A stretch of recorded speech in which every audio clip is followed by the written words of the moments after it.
تابعنا مع حضراتكم المشاركة في الحقيقة استثنائية لدولة الكويت، وتشترك بوفد كبير أيضا بعدد كبير من المشروعات المطروحة في المؤتمر.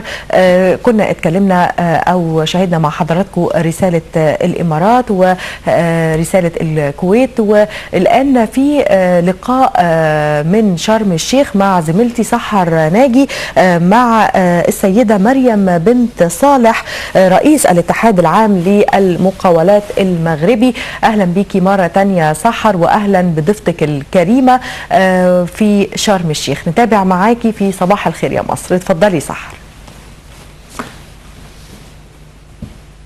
عودة مرة أخرى إلى مركز شرم الشيخ الدولي للمؤتمرات، ومتابعة قبل افتتاح المؤتمر للضيوف المشاركين واهتمامهم بهذا المؤتمر. معنا السيدة مريم بن صالح شقرون الرئيسة المنتخبة للاتحاد العام لمقاولات المغرب. صباح الخير سيدة مريم.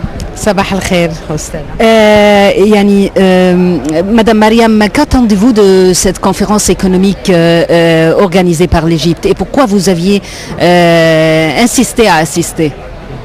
D'abord, c'est une occasion renouvelée de venir en tant que représentant du secteur privé accompagner ce nouveau palier d'investissement qu'annonce l'Égypte. كنت بسأل السيدة مريم عن وهي رئيسة المنتخبة للاتحاد العام لمقاولات المغرب عن اهتمامها بهذا المؤتمر ولماذا حرصت على المجيء. هي بتقول أن فرصة متجددة للمشاركة في مثل هذه المؤتمرات، وأيضا بتهتم بمجالات الاستثمار. يعني اليوم كاين واحد aujourd'hui il y a une charte d'investissement qui est importante. هناك ميثاق للاستثمار بتعتبره في غاية الأهمية. نعم. Et qui donne donc des opportunités au secteur privé marocain et au secteur privé égyptien pour un partage donc d'expérience. يعطي فرص للقطاع الخاص المصري وأيضا المغربي للتشارك فيما بينهم.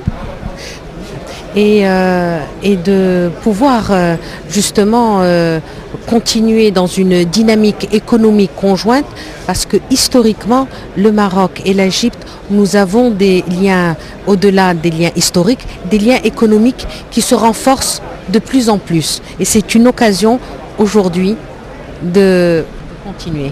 وهذا الأمر بيعطي ديناميكية للتشارك فيما بين مصر والمغرب التي تربطهما علاقات تاريخية، وليس فقط تاريخية ولكن أيضا اقتصادية. فهذا المؤتمر سيزيد من هذا الترابط على المستويين. Ousteda, nous avons également la possibilité d'avoir des plans sectoriels comme le plan d'investissement égyptien. Il y a également les plans sectoriels marocains. Le plan vert pour l'agriculture, le plan bleu pour tout ce qui est touristique et le plan énergétique. بتتحدث عن القطاعات المشتركة فيما بين مصر والمغرب، قطاعات الاستثمار. بتقول أن هناك القطاع الأخضر، القطاع الأخضر الخاص بالزراعة، والصناعة، également l'agro-industrie، الصناعات الزراعية،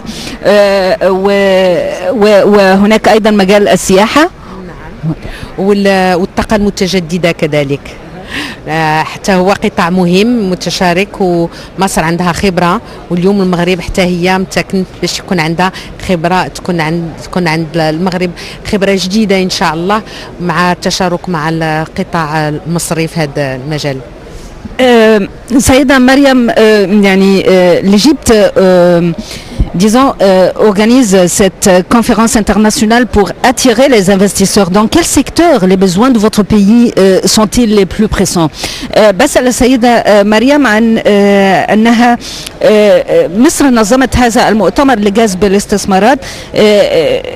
بلدها بتهتم بأي من هذه القطاعات لكي تشارك فيها مصر؟ Les mines, l'énergie renouvelable, l'industrie. Il y a l'industrie automobile, mais aussi l'industrie textile. Nous avons les banques, les assurances et l'immobilier avec le logement social. بتهتم المغرب بما تطرحه مصر بشأن التعدين والمناجم والطاقة المتجددة والصناعات المتعلقة بالمنسوجات والمجال العقاري أيضا.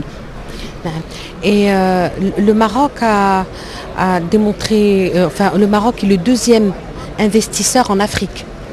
Investissement direct étranger en Afrique. Donc il y a aussi cette intégration triangulaire entre l'Égypte, le Maroc et le reste de l'Afrique. هي بتقول أن المغرب ثاني مستثمر في أفريقيا، فهناك مثلث يربط فيما بين المغرب ومصر والقارة الأفريقية. Nous sommes certains et on est très confiants parce que l'Égypte est une grande nation économique. Et le Maroc a également pris sa place dans la partie de l'Afrique de l'Ouest.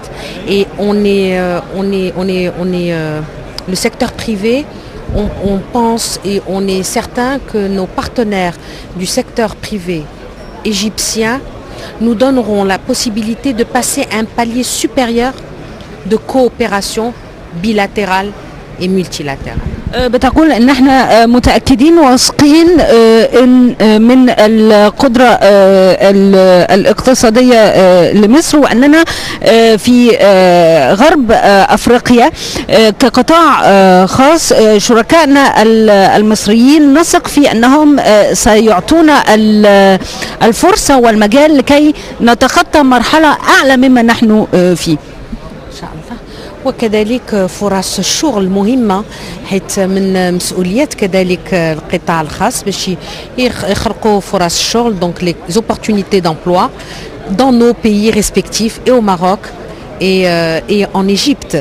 Donc nous avons la volonté de faire du développement économique et social ensemble. بتقول ان الاهم بالنسبه لها ايضا فرص العمل، ولديهم الرغبه في عمل المشاركه الاقتصاديه والاجتماعيه. Vous savez que